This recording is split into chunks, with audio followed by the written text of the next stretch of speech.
Hey guys, welcome back to my channel. This is Sharpa and you see YouTube with Sharpa. তোমরা ভাবছো যে হঠাৎ করে বছরের মাঝে শেষ মুহূর্তে লং ব্লগ কেন? কারণ আমি তো লং ব্লগ ছাড়া বন্ধই করে দিচ্ছি বলতে গেলে। আসলে আজকে মার একটা কম্পিটিশন আছে, রান্নার কম্পিটিশন, কুকিজ বানানোর 25 ডিসেম্বরের স্পেশাল। তো সেখানে আমরা যাচ্ছি। বর্তমান যে পেপার আছে, কাগজটা বর্তমানে নিউজ পেপারের তরফ থেকে, তো মার নাম এন্ট্রি করেছে। 10 জনের মধ্যে মা সিলেক্ট হয়েছে, তো সেই জন্য আমরা যাচ্ছি। আমি সো এক্সাইটেড, আমি জানি না কি হবে। ওখানে 2জন সেলিব্রিটি আসবে আর বাকি 2জন শেফ আসবে, তো খুবই এক্সাইটেড আর নার্ভাসও আছি। মানে নার্ভাস অতটা নেই, এক্সাইটেড। মা প্রচণ্ড নার্ভাস, কারণ মার এটা ফার্স্ট টাইম। সো এক্সাইটেড, মানে 10 জনের মধ্যে মাঝে সিলেক্ট হয়েছে, এটাই আমার কাছে অনেক। তারপরে কি হবে সেটা তো আমরা এখন কেউই জানি না। তো চলো। টাইমিং ওরা দিয়েছিল দুপুর 2টো, তাই আমরা তাড়াতাড়ি করে খেয়ে দিয়ে বেরিয়েছিলাম। আর বসে আমি দেখলাম যে পেপারে ওরা ছবি দিয়েছে এবং সেখানে মায়ের ছবিও রয়েছে। ভেবেছিলাম যে কি যারা ফার্স্ট সেকেন্ড থার্ড হবে তাদের ছবি দেবে, বাট এখানে যে প্রথম 10 জনের ছবিও দেবে সেটা পুরো আনএক্সপেক্টেড। এটা আমার মা, এটা আমার মা, এই যে এইটা মা। আর আমরা যাচ্ছি এখন। এখন যাচ্ছিস না, তুই খাচ্ছিস এখন।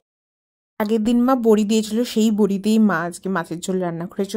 মাছ খেতে আমি অতটা পছন্দ করি না, কিন্তু বড়ি খেতে আমার এত যে ভালো লাগে। তো খেয়ে নিই, একটুখানি সাজুগুজু করে নিই, তারপর দেখা হচ্ছে। আমি তো ভাবতেই পারছি না যে অলরেডি 10 জনের ছবি পেপারে দিয়ে দিয়েছে, সেখানে মার ছবিও আছে। তোমাদের তুমি রিয়াকশন দেখায়নি, বাট রিয়াকশনটা দেখলে আমাকে সবাই পাগল ভাবতো। আমি রীতিমতো এই মেঝেতে শুয়ে নাচানাচি করি। তো আমরা রেডি, চলো যাওয়া যাক। প্রথমে তো ভেবেছিলাম যে এই টপটা পরে ওটা পরেই চলে যাবো, কিন্তু এত ঠান্ডা লাগছিল, ফুল হাতা টপের উপর আমি একটা হুদোর মতো দেখতে লাগে, আমার একটা সোয়েটার পরে নিয়েছি, এত ঠান্ডা লাগছিল। ট্রেনে উঠে দিদি পেয়ারা কিনে দিল। পেয়ারাটা খেতে কি ভালো ছিল। এই প্রথম দিদি একটা ভালো পেয়ারা কিনতে পারলো। আজ পর্যন্ত যে কটা পেয়ারা কিনেছে সব কটা গন্ডগোলের। দিনে আমরা ভোরবেলা উঠেছিলাম আর ট্রেনে বসে আমাদের এত হাই উঠছিল, আমরা ঘুমন্ত প্রাণীর মতো গেছি। আমি তো প্রায় 2-3টে স্টেশন দিদির ঘাড়ের উপর মাথা রেখে ঘুমিয়েও পড়েছি। তারপর বিধাননগর নেমে আবার সেখানে বাসে করে আমাদের যেতে হয়েছিল, আই থিঙ্ক কি একটা ধাপার মাঠ নামক একটা কোনো একটা জায়গায়। সেখানে বর্তমান অফিসের পাশে স্প্রিং ক্লাব বলে একটা বিল্ডিং ছিল, ওখানে কম্পিটিশনটা ছিল। আমাদের তো যেতেই খানিকটা লেট হয়ে গেছে, কারণ ট্রেন অনেকক্ষণ দমদম স্টেশনে দাঁড়িয়েছিল। তারপর আমাদের খানিকক্ষণ খুঁজতেও টাইম লেগে যায়, কারণ আমরা চিনতে পারছিলাম না আগে আসিনি বলে।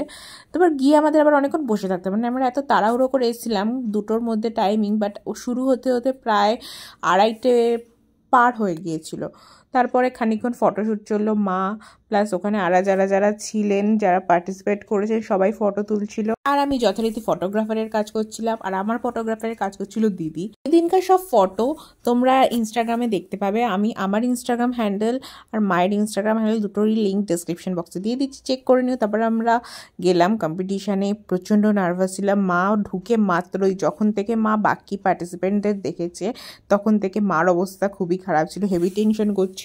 বাট আস্তে আস্তে সময়ের সাথে সাথে সেটা ঠিক হয়ে গেছে। এবং যখন থেকে বিশ্বনাথ বসু হয়েছিলেন, উনি আসার শুরু থেকেই প্রচণ্ড হাসিয়েছেন কন্টেস্টেন্টদের, তখন থেকে সবাই নর্মাল হয়ে গেছিল। রীনা দাস, নমস্কার, আমি বারাসাত বাবুরগাছি থেকে এসেছি। আমি পুরো ঘরোয়া কিছুই জানি না, এখানে আসতে পেরে অনেক ধন্যবাদ। বাহ, অনেক শুভেচ্ছা রইল। এই যে কাজের সঙ্গে রয়েছে, যে প্রফেশনে রয়েছে, সেখানে দাঁড়িয়ে থেকে এরকম নিয়ম করে এরকম তেলে ঝালে এরকম থাকো? এখন একটু কমিয়ে দিয়েছি, কিন্তু আমার জীবনের প্রথম থেকেই ঠিক করা ছিল যে উত্তম কুমার হওয়া আমার কপালে নেই, আমি তরুণ কুমার হব জীবনে। দরকারও নেই, কিন্তু আমার থ্যাংক ইউ ভেরি মাচ। তো আমার ভগবান, আমি সবকিছু ইন্ডাস্ট্রিতে তরুণ কুমার হতে এসেছিলাম। প্রথম থেকে বিশ্বনাথ বসু সবাইকে এত পরিমাণে হাসাচ্ছিলেন যে প্রথমে গম্ভীর একটা টেনশনওয়ালা পরিবেশও পুরো নর্মাল হয়ে গেছিল। আর তোমরা এখানে 2টো ক্লিপ দেখতে পাচ্ছ, একটা হচ্ছে আমি নিয়েছি, আর একটা যেটা ওদের ক্যামেরায় রেকর্ড হয়েছে, যেটা ফেসবুক লাইভে দেখিয়েছে। সেটা ফেসবুক লাইভের লিঙ্কটা আমি তোমাদের ডেসক্রিপশন বক্সে দিয়ে দেবো, তোমরা দেখে নিও। আর মা যেই কুকিজটা বানিয়ে ওদের ইমেলে পাঠিয়েছিল, যার জন্য মাকে সিলেক্ট করা হয়েছিল, সেই কুকিজের রেসিপিটা কিন্তু অলরেডি মার চ্যানেলে আপলোড করা, আমি সেই লিঙ্কটাও কিন্তু দিয়ে দেবো। আর এখানে এই সিনটা আমি রেকর্ড করেছি, মানে আমি তখন রেডিও ছিল না, বাট বিশ্বনাথ বসু মায়ের সাথে খানিকক্ষণ কথা বলেছিলেন, আমার সাথে দিদির সাথেও কথা হয়েছিল খানিকটা। তো একটা স্পেশাল মোমেন্ট না, ছোটোবেলা থেকে যাকে টিভির পর্দায় দেখে এসেছি তাকে এরকম সামনে দেখা এবং কথা বলা একটা আলাদাই মেজাজ। খানিক বাদে আমরা একটুখানি চা খেলাম, তারপর সুজিতা চ্যাটার্জি এসেছিলেন রান্নাঘরে। দেখেছি আমি ছোট্টবেলা থেকে মায়ের সাথে, মা প্রতিদিন দেখতো, আমিও দেখতাম। অনেক আগেই আসার কথা ছিল, বাট উনি জ্যামের জন্য আটকে পড়েছিলেন। এত কাছ থেকে দুজনকে দেখে আমি জাস্ট ফিদা হয়ে গেছিলাম। তো চলো ভিডিওতে ফেরা যাক।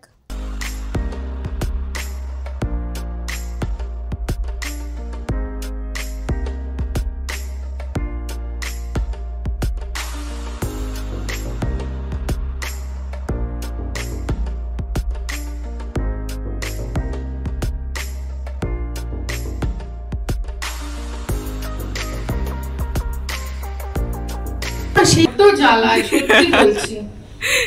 মাইক বন্ধ দিয়ে দেখো কিরকম গলা, মাইক বন্ধ কিনা শুনি। আমার বাড়িতে কাকচিল বসে কিন্তু মানুষ পালিয়ে যায়। কেন স্বরলিপি, কেন আমাকে এরকম অত্যাচার করছো? আমি তোমায় নিয়ে কোনো আলোচনা করি, এটা কেন বললে তুমি এই কথা? কেউ অসভ্য, দেখেছো তোমাকেও কেউ করছে। আচ্ছা, এবার আমরা চলে যাব নাম্বার 8, রিনা দাস।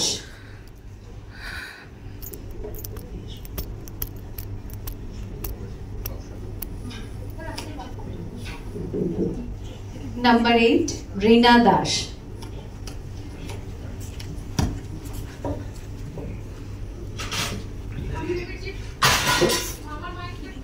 তাকে দেখে মনে হলো পাটি সাপটা নিয়ে আসছে। মা কালী দেবী বলতে যাচ্ছিলাম, দুজনের কি মিল আমাদের। জাস্ট মনে হচ্ছিল উনি পাটি সাপটা দিতে আসছেন। নবান্ন বলে উনি একটা পাটি সাপটা। ওনাকে দেখেই আমি যে পিস করে যখন খুব ভালো লেগেছে।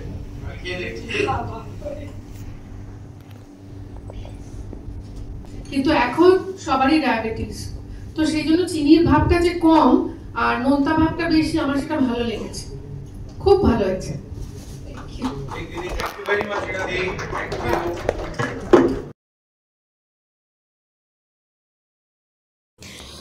নাম্বার কে কত পেলো, কে ফার্স্ট সেকেন্ড থার্ড হলো সেটা জানার আগে খানিকক্ষণ গান শুনে মনটা হালকা করে নাও।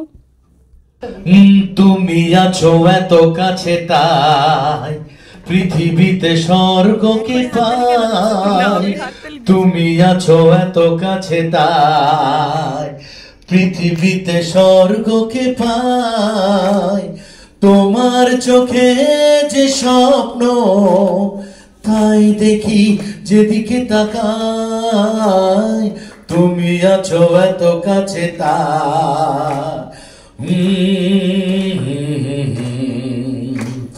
হা লা লা লা লা লা হে হা লা লা লা লা লা। এটা সেকেন্ড হয়েছিল, এই অ্যান্ডিটা আমাকেই কুকিজটা দিয়েছিল, এটা হেভি ভালো ছিল কিন্তু।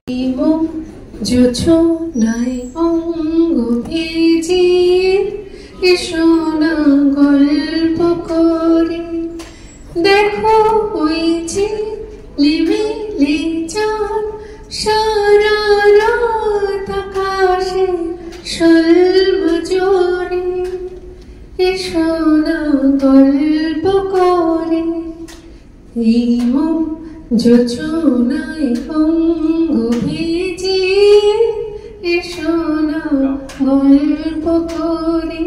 কুকিজ, চা, গল্প হোক। এখানে সুদীপা চ্যাটার্জি পুরো রান্নাঘরের মতোই করেছিলেন, সবাইকে জিজ্ঞেস করছিলেন যে 10,000 টাকা প্রথম পুরস্কার পেল, কে 10,000 টাকা কি করবে?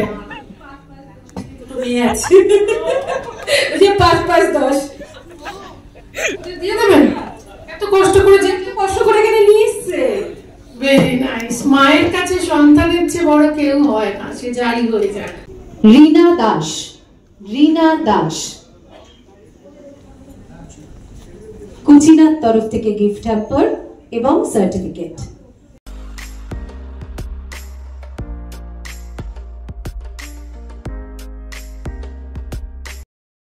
First second third prize distribute করার পর বাকি পার্টিসিপেন্টদেরও কিছু গিফট হ্যাম্পার্স দিয়েছিল, প্লাস যে ভেন্যুটা ছিল স্প্রিং ক্লাবে তারা একটা খাবারের প্যাকেট দিয়েছিল যার মধ্যে বিভিন্ন খাবার দাবার ছিল, যেটা আমি বাড়ি এসে দেখি তারপর যখন এই ফটোশ্যুটটা চলছিল, ক্যামেরাম্যান তো ফটোশ্যুট করছিল, আমিও করছিলাম, এবং এই সিচুয়েশনটাতে Sudipa Chatterjee noticed me and তারপরে আমরা সেলফিও তুলি। সেই সেলফিগুলো তোমরা দেখতে পাবে ইনস্টাগ্রামের লিঙ্ক আমি ডিসক্রিপশনে অলরেডি দিয়ে দিয়েছি। বাইরে এসে আমরা আরও দুজন শেফের সাথে ফটোও তুলেছিলাম, সেটাও তোমরা ইনস্টাগ্রামে দেখতে পাবে। তো চলো বাড়ি যাই।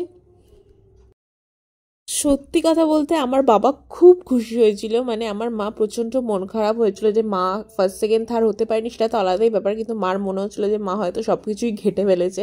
কিন্তু বাবা বাড়ি আসা অবধি মাকে খালি এনকারেজই করছিল, মাকে বলছিল না না প্রথমবার ঠিক আছে, এটা করেছে এটা করেছে। আর বাবা পুরো লাইফটা দেখেছে এরকম, মানে আমি কোনোদিনও বাবাকে দেখিনি এরকম কোনো ভিডিও এতক্ষণ ধরে দেখতে। আমরা যখন বাড়ি এসে আমরা এক একটা গল্প করছিলাম, এই হয়েছে সেই হয়েছে, এবং বাবা সে কটার রিপ্লাইও দিচ্ছিলো যে হ্যাঁ এটা হয়েছে ওটা হয়েছে, এবং কোনো কিছু ভুল বলে বলে না এটা হয়নি ওটা হয়েছে, মানে পুরো লাইফটা বসে দেখেছে 1.5 থেকে 2 ঘন্টার লাইফটা।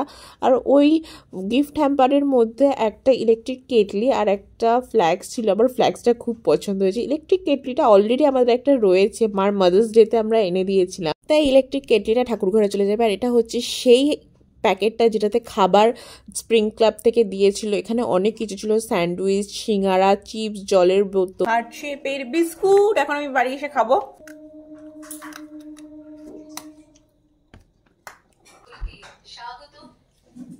বেশ ক্রাঞ্চি হয়েছে, পুরো বিস্কুট স্যান্ডউইচটা এখন খাবো। সবজি আলা, নো চিকেন।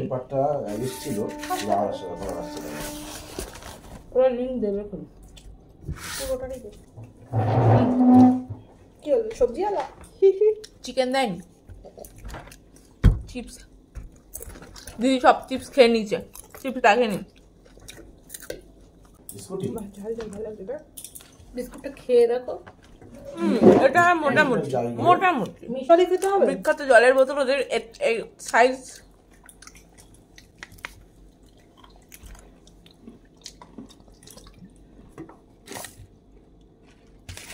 এটাতে আমি ডিজাইন বানাবো। সসটা রেখে দাও,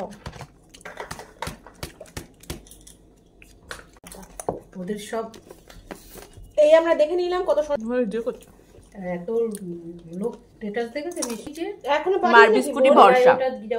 ক্লাব যে খাবারগুলো দিয়েছিল আমার সত্যি কথা বলতে একদমই ভালো লাগেনি, এবং টেস্টগুলো কীরকম ছিল, যে সিঙ্গারাটা একটুখানি মুখে দেওয়ার মতন ছিল, বাকিগুলো কীরকম গন্ধ টাইপসের হয়ে গেছিলো।